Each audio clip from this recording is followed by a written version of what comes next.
Agree si Sara Duterte, mga kababayan, sa sinabi ng kanyang ama na si Tatay Digong na si Bongbong Marcos ay isang adik. Nag-a-agree daw si Sara sa assumption, although ang kanyang mga kababayan ay assumption lamang. Pero si PRRD daw, mayroon daw mga ebidensya. Agree din siya sa sinabi ng dating Pangulong Duterte na fractured na ang ating government o ang governance o ang pagpapatakbo ng gobyerno. Isa ng lumpo. Dahil alam daw yan ni Sara dahil minsan na siyang naging gabinete. At kunento din ni Sara, mga kababayan, ang threat sa kanyang buhay. Panoorin po natin, ha? I agree with fractured governance. I was a member of cabinet. So I have personal knowledge. I agree with fractured governance. I agree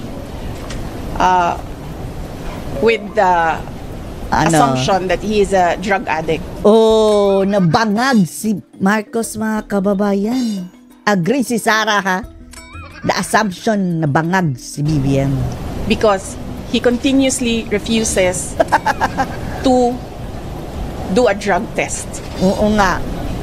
Ayaw. Napakadali naman, di ba? Tulad ko, napakadali naman. Napakadali. Sinabi ko kaagad, gusto nyo ng neuropsychiatric test o kung ano pa man yung test na gusto nyo i-take ko. Gusto nyo ulitin ko yung bar exams. At yan, gagawin ko. Si BBM, pwede ba ulitin ang kanyang exam? Anong exam ng second year college? Removal. Siguro kay bagsak ng kababayan. No questions asked. Gusto nyo ng drug test? Sabi ko, dagdagan ko pa ng drug test. Samantala si PBBM, wala. Kadali gawin sa akin yan. Ngayon kaagad. Sabay sila ni BBM, go. BBM now na. Kayong dalawa. Araw na ito, gawin natin yan. Ngayong araw na ito.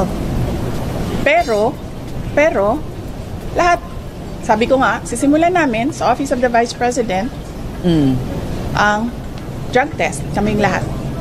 Tapos susunod na. Diba? Eto na lang, ha. Kahit kayo na lang ni BBM dalawa. Sige, go! Papayagin niyo si BBM, papayag ito si Sara. Wala natin kung papayag nga ba si Ngagag, mga kababayan. Nabisto siya. So, dapat, tayong lahat sa gobyerno, mag-drug test tayong lahat. Drug test, tapos isali ang psychological test. Tapos si Sara, bonus, magte-take siya ng board exam again. Si BBM, magte-take din ng removal exam again. Lahat ng mga congressman ninyo, pa-drug test nyo. Ang daming ngag-ngag dyan sa mga congressman. Napapalot na nga ang ilan, di ba? No, I do not agree with that. Tinanong siya, mga kababayan, how about yung sabi ni PRRD na ano daw, nasa sa kamay na daw ng AFP, mga kababayan, kung anong gagawin nila kay Marcos. Hindi agree si Sara doon dahil siya ang mapagbibintangan dahil siya ang next in line.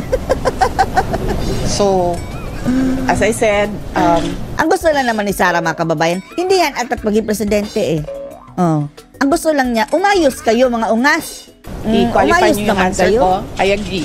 Binoto kayo ang taong bayan para magtrabaho, hindi para pagsilbihan at para magnakaw dyan. I have personal knowledge. I was a member of cabinet. I agree with the assumption that he is a drug addict. I think Addictus benedictus. Mine is assumption. I think the former president has evidence that he really is. Si PRRD may ebidensya. Is a drug addict. So, pareho lang din yun. Pareho lang din. Sorry. Sabi ko nga, diba, same thing, addictus benedictus. Kailan ba yon? Nagsalita ako. Sabi ko, dalawa lang naman hinihingi natin. Diba? As politicians, ibigay natin yung pangako natin sa mga tao. So, paano na yan ang pangakong benting bigas? Hindi niyan kayang ibigay. Diba? Ako, bumoto ako. Kasi sinabi. Kahit kalimutan na natin yung benting bigas. Huwag lang kayong magnakaw. Huwag kayong magwaldas. Ayusin nyo ang panunukulan nyo sa bayan. Hindi katulad ngayon na parang marsyalo ng mga kababayan. Kaliwat ka ng kawatan. Labanan nyo ang droga at mga kurap. Yan lang. Kahit kalimutan na namin yung 20. Promise. Pero wala, mga kababayan inutil. Fractured na talaga ang governance ngayon ng ngag-ngag, mga kababayan. Be 20 pesos ang per kilo ng bigas. And that would help so many families right now. Pero imposible Diba? na yan eh, oh, di ba? Pangalawa, tingnan natin ang katinuan ng lahat. Diba? Pa-drug test nyo din yung AFP. Pa-drug test nyo din yung Si Browner. lahat ng PNP. Oh, si Marbil. But somehow, Oh, hanggang ngayon, OVP pa lang din ang willing. papadrug test. I wonder why.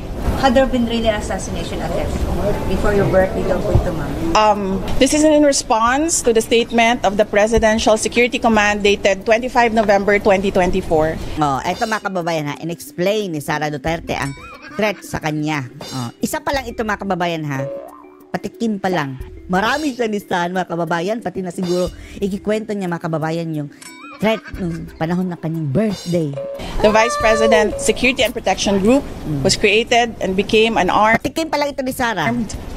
Forces of the Philippines wide support and separate unit by virtue of the Department virtue. of National Defense Order signed by former Secretary Delphine Lorenzana Lorenzana. dated June 20, 2022. Ang pumirma pa mga kababayan si Lorenzana na gabinete dati ni PRRD. With a corresponding AFP table of personnel and equipment. This was a move to distinguish the security of the Vice President and make it independent. After I resigned from DepEd, nakita nyo na yung pattern? After I resigned from DepEd, Binago. the unit was unceremoniously assigned as a unit under the Presidential Security Command, July 9, 2024. Inander sila ng PSG ni Ngagngag mga kababayan para mabantayan si Sara. Oh, may surveillance na. Oh, kahit saan magpunta si Sara, mayroong PSG ni Ngagngag na nakasunod sa kanya. Ang order ng DND. Therefore, the security of the Vice President is now under the control of the PSC. And as a consequence, Presidential Security Group. At alam naman natin ha, kontrolado yan ni Ngagngag mga kababayan. At hindi lang ni Ngagngag. Mayroon ding kamay dyan si Lisa Aranate Marcos na hate si Sara Duterte. Sabi nga ni Lisa, I really hate her. is influenced by the decisions of the office of the President. Presuming that the PSC is still a non-partisan professional organization, Ewan lang natin. why is the command eerily quiet on the Eerily documented quiet. threats to me, my family, and the OVP personnel? Yan ang sinasabi natin mga kababayan. Mayroon pang mga ipapasabog si Sara tungkol sa nangyari sa kanilang pamilya na hindi natin alam. Quiet ang Presidential Security Group ng Ngagngag mga kababayan. The silence. Oh. Ito, natural assumption ito natin lahat. The silence is proof that the inclusion of the VP SPG in the PSC is clearly to undermine my security. Undermine nothing the else. security. Nothing else. So that's one threat. Oh, Bigyan ko isa. kayo ng listahan ng madami Oh, napakarami. with proof. Ito, with proof. There's a DND order. Oh. Yan, dokumentado mismo yan mga kababayan ha. Nilagyan siya ng security dyan na parang minonitor siya mga kababayan ni Ngagngag. Kahit saan magpunta. Separating your security. Yes, Parang no. na-hostage, bantay sa My lakay. security under PSC, which is influenced Ay, yes, ako. by the decisions of the office of the president. So ano yan? Lahat ng galaw ko, Oh. lahat ng ginagawa ko, kung saan ako, Binabantayan. alam niya, alam nila. So anong gagawin nila? Anong value ng information sa kanila after ako mag-resign sa DepEd? Nilagay lang yan pagkatapos siya mag-resign ha. Oh. Before, when I was with Para DepEd ma-monitor. and working to help the administration, Wala yan. namang ganun eh. Ngayon lang. Diba? Tapos pag mag-resign ka, ganito ang gagawin sa security mo, imo-monitor ka. Oh, that's one threat. Hayaan niyo si Sara mamili ng kanyang security. Dahil yung mga security ni Sara, mga kababayan, na intact ngayon eh. Tinanggal nila, mga kababayan. Pinalitan ng kanilang mga tao. Halata masyadong mayroong threat na binabalak. So, I'm coming up with a list of threats, pero we'll take that up baka next week na. Kasi Sayang! Next week na sana! Yung sana ang birthday niya, mga kababayan, sana ikwento na ni Sara. tao lang po.